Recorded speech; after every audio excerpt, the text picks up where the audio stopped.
Smartphones Apple ने introduce किए, लेकिन वो सैमसंग था जिसने यहाँ पे लिमिट्स को पुश किया। जो पूरा लैंडस्केप है स्मार्टफोन्स का, उसकी बाउंड्रीज को पुश किया बिल्कुल। और इस प्रोसेस में उन्होंने एक यूनिक आइडेंटिटी क्रिएट करी। और इस कॉम्पिटिटिव इन्वायरमेंट में ये चीज़ में यहाँ पे नेक्स्ट टू इम्पॉसिबल हो जाती है। But what if I tell you they are using it now. Samsung वो कंपनी जिसकी तरफ से हमें इस टाइप के डिवाइसेस देखने को मिला करते थे। ऐसा क्या हुआ कि अब हमें इस टाइप के डिवाइस देखने को मिल रहे हैं? एप्पल और सैमसंग जायंट कंपनीज है, लीडर्स हैं, और दोनों के बिल्कुल डिफरेंट अप्रोचेस है, एटलीस्ट हुआ करती थी। I have been a Samsung user as long as I can remember. और जो मेरा फर्स्ट फोन था, स्मार्टफोन भी नहीं था, वो सैमसंग चैंप था। 2012 की यह बात है। लेकिन रिसेंटली मुझे कुछ ऐसी शिफ्ट देखने को मिल रही है सैमसंग में, जिससे कि मुझे अपनी रॉयल्टी को यहाँ पर रिकंसिडर करना पड़ रहा है। तो ये वीडियो उन्हीं चीज़ों के बारे में है जिन्होंने मुझे इस मोमेंट पर लाके खड़ा कर दिया, जो कि मैंने कभी सोचा नहीं था आने वाला है। और उस मोमेंट तक पहुंचने से पहले कॉन्टेक्स्ट के लिए we need to start from the bold beginnings of a leader. 1938 वो साल जब सैमसंग की शुरुआत हुई। लेकिन जिस सैमसंग की हम आज बात कर रहे हैं वो यहाँ पे पिक्चर में आती है 2010 में with the launch of Galaxy S। But things didn't go well for Samsung. Apple wants over $2.5 billion in damages. They say that Samsung has stolen sales from them.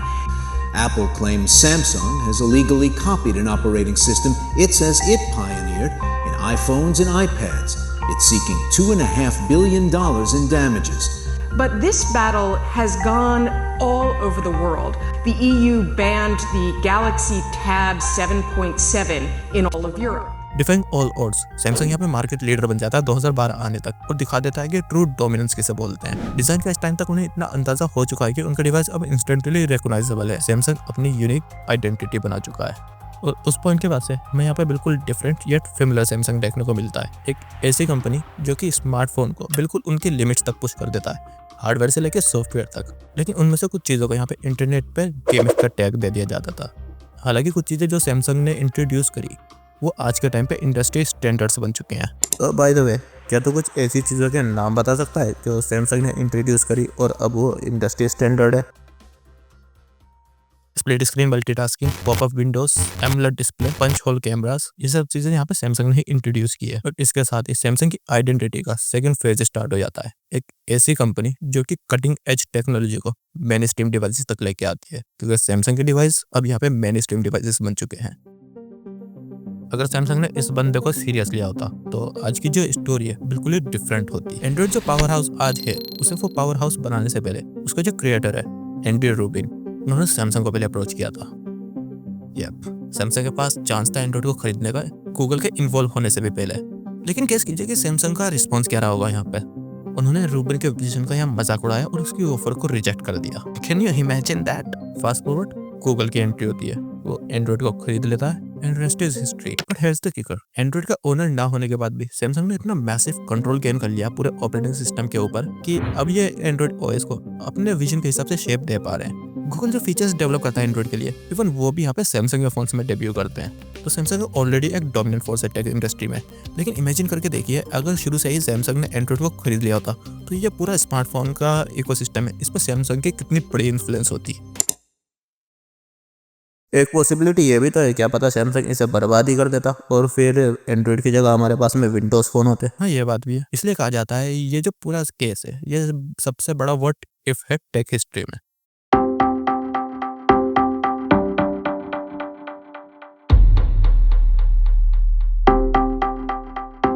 तो अब मैं बात कर लेता हूँ दिक्कत कहाँ से शुरू हुई। सैमसंग टॉप पर है, बाउंड्रीज पुश करी जा रही है, ट्रेंड सेट किए जा रहे हैं, एक आइडेंटिटी बन चुकी है जो बिल्कुल इंस्टेंटली रिकॉग्नाइजेबल है। लेकिन ये सब यहाँ पे चेंज होना स्टार्ट हो जाता है जब ये बनता डीजे को स्टेप डाउन हो जाता है अपनी पोजीशन से। और ऑनेस्टली जो डिफरेंस है वो यहाँ पे काफी क्लियरली विजिबल है। लेट्स बी रियल, सैमसंग एक टाइम पे ऐसा ब्रांड था जिसपे कि आप भरोसा कर सकते थे कि आपको कुछ डिफरेंट, कुछ यूनिक देखने को मिलेगा, चाहे वो चीज प्रैक्टिकल हो या ना हो। ये बात की बात है। रिमेंबर दोस क्रेजी फीचर्स जिन पे इंटरनेट को जॉब बनाने में काफी मजा आता था। हाँ, कुछ फीचर काफी वाइल्ड थे, लेकिन उन फीचर्स ने ही सैमसंग को उसकी एज दी, एक आइडेंटिटी जो बोलती है we are not afraid to experiment. लेकिन अब सैमसंग दिन ब दिन यहाँ पे एप्पल क्लोन बनता जा रहा है।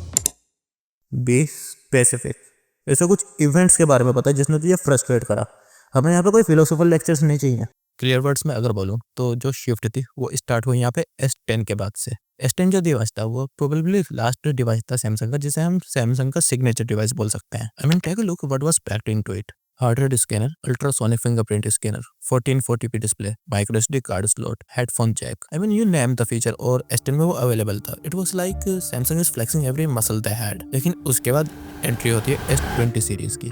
तो मेरे पर्सनल ओपिनियन में ये वर्स्ट फ्लैगशिप सीरीज है ऑफ ऑल टाइम। लेकिन बात यहाँ पे मेरे पर्सनल ओपिनियन की नहीं है। ऐसा फील हुआ S20 सीरीज के बाद से कि ये जो इंटरनेट के कूल ड्यूड्स होते हैं इनके ओपिनियन अब सैमसंग के लिए ज़्यादा ही मैटर कर रहे हैं। इन कूल ड्यूड्स ने जिस चीज़ को गिमिक का टैग दे दिया सैमसंग ने उसे रिमूव करना स्टार्ट कर दिया। हार्ट रेट स्कैनर और डुअल अपर्चर कैमरा, ये चीज़ें S10 में अवेलेबल थी लेकिन S20 सीरीज में सैमसंग ने इन्हें रिमूव कर दिया था। अब कुछ लोग बोलेंगे कि ये चीज़ें वैसे भी प्रैक्टिकल नहीं थी और कुछ लोग इन्हें गिमिक बोलते थे।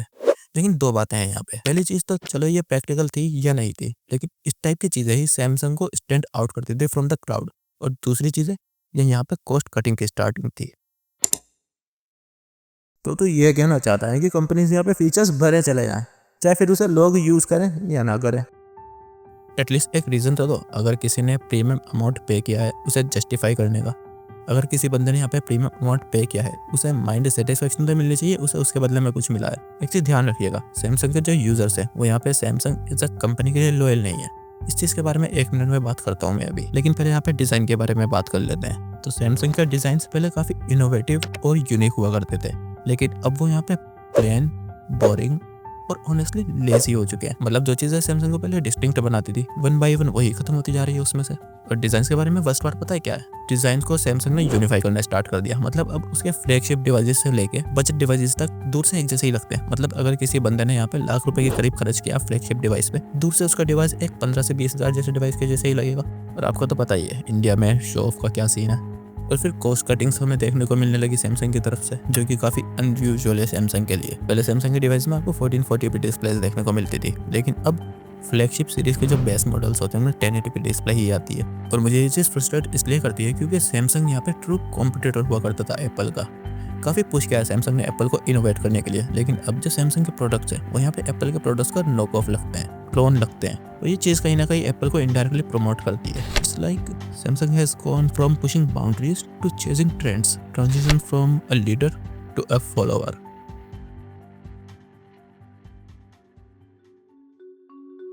एक ऐसा मोमेंट जिसने सैमसंग को टॉप पर लाके खड़ा कर दिया, ग्लोबल डोमिनेंट प्लेयर बना दिया, एक सीरियस प्लेयर बना दिया। शेयर करना चाहूँगा आज मैं आपके साथ में। 1995 2000 एम्प्लॉयज खड़े हैं एक सैमसंग की फैक्ट्री में और अपने चेयरमैन का ऑर्डर फॉलो करते हुए 50 मिलियन वर्थ ऑफ प्रोडक्ट्स में यहाँ पे आग लगा देते हैं, तबाह कर देते हैं। इस मोमेंट से पहले सैमसंग को देखा जाता था as a producer of cheap and low quality products. इस मोमेंट के बाद मैसेज क्लियर था, Samsung would no longer tolerate mediocrity. इस मोमेंट के बाद से ही था कि सैमसंग ने अपने आप को बिल्कुल कमिटेड कर दिया क्वालिटी प्रोडक्ट्स को लेके, एंड इट वर्कड। जैसा कि आप जानते हैं स्मार्टफोन इंडस्ट्री में सैमसंग मार्केट लीडर बन गया। But fast forward to today, what happened to that relentless pursuit of quality? कहाँ गई वो कंपनी जो कि मिलियंस ऑफ डॉलर के प्रोडक्ट्स में आग लगा देगी rather than let a subpar product leave the factory?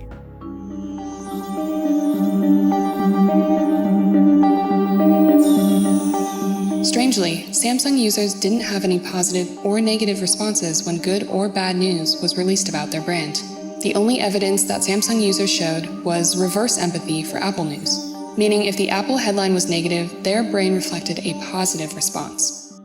ये जो आपने अभी देखा यह पार्ट था एक स्टडी का जिसे कि न्यूरोसाइंस और साइकोलॉजी एंड मार्केटिंग के प्रोफेसर माइकल प्लेट ने किया था। और बेसिकली पॉइंट ये था इस स्टडी का कि जो सैमसंग के यूजर्स होते हैं वो इसलिए सैमसंग को चूज नहीं करते कि वो सैमसंग एज अ कंपनी के लिए लॉयल है। ऐसा इसलिए होता है बिकॉज दे हैड एप्पल। तो बाय द वे ये जो स्टडी थी ये यहाँ पे इंडिया के लिए नहीं थी, ये अमेरिका में हुई थी। अगर आप सैमसंग का फोन यूज करते हैं कॉमेंट्स में बताइए कि आपने सैमसंग को क्यों चूज किया।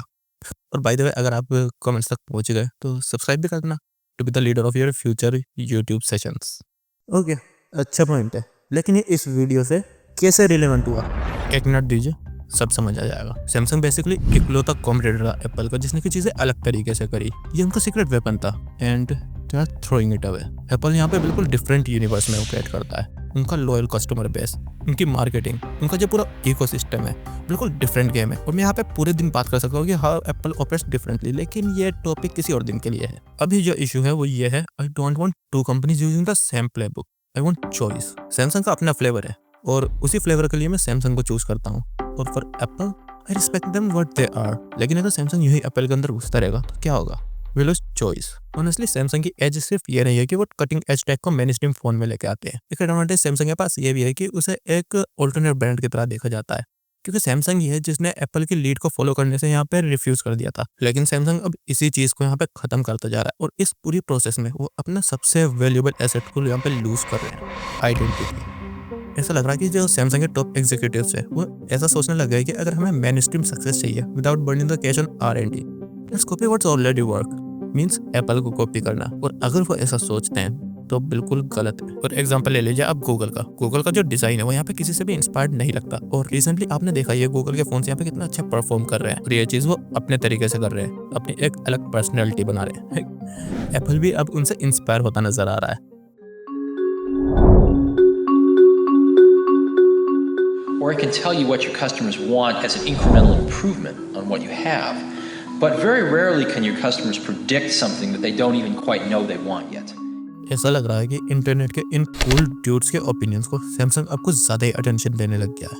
एक बार सोचिए, देखिए, लोग हमेशा से ही कंप्लेंट करते आए कि सारे स्मार्टफोन्स यहाँ पे एक जैसे लगते हैं, सबका डिजाइन यहाँ पे सिमिलर हो चुका है, एक जैसा हो चुका है। और जब सैमसंग के अल्ट्रा सीरीज के फोन यहाँ पे स्टैंड आउट करते हैं अपने डिजाइन के साथ में, तो अचानक से लोगों को इसके साथ में दिक्कत होने लग गई। इसके जो शार्प कॉर्नर्स है उससे लोगों के हाथ में गड्ढे होने लग गए। I mean what, millions of options है यहाँ पे राउंडेड डिजाइन के साथ में। इवन जो S सीरीज के बेस और प्लस वेरिएंट है उनके कॉर्नर्स भी यहाँ पे राउंडेड ही होते हैं। वर्स्ट पार्ट जानते हो इस पूरी चीज का, सैमसंग ने एक्चुअली में S25 अल्ट्रा का डिजाइन यहाँ पे चेंज कर दिया है, क्योंकि कुछ लोगों के हाथ में गड्ढे हो गए थे S24 अल्ट्रा के शार्प कॉर्नर्स से। तो तू बोल रहा है कि कंपनीज अपना यूजर बेस इग्नोर कर दे, उनका फीडबैक इग्नोर कर दे, और मेरे समझ में ये नहीं आ रहा है कि ये एक अच्छी चीज कैसे हुई। लुक, फीडबैक का इग्नोर करने की बात मैं नहीं कर रहा हूँ। कस्टमर बिहेवियर को लेकर कुछ लीजेंड्स के क्या कोट्स हैं वो मैंने अभी शेयर करते इस वीडियो में। पॉइंट ये है, फाइंड अ बैलेंस।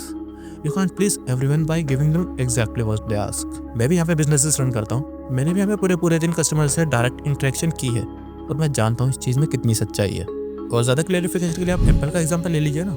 एप्पल का यहाँ पे कितना मजाक उड़ाया जाता है कि वो 10, 20 साल बाद फीचर्स को इंट्रोड्यूस करता है अपने फोन में। उस सेल्स देखिए आप एप्पल की, उनका लॉयल कस्टमर बेस, उनकी मार्केटिंग, उनका जो पूरा इकोसिस्टम है बिल्कुल डिफरेंट गेम है। और मैं यहाँ पे पूरे दिन बात कर सकता हूँ कि हाँ एप्पल ऑपरेट्स डिफरेंटली, लेकिन ये टॉपिक किसी और दिन के लिए है।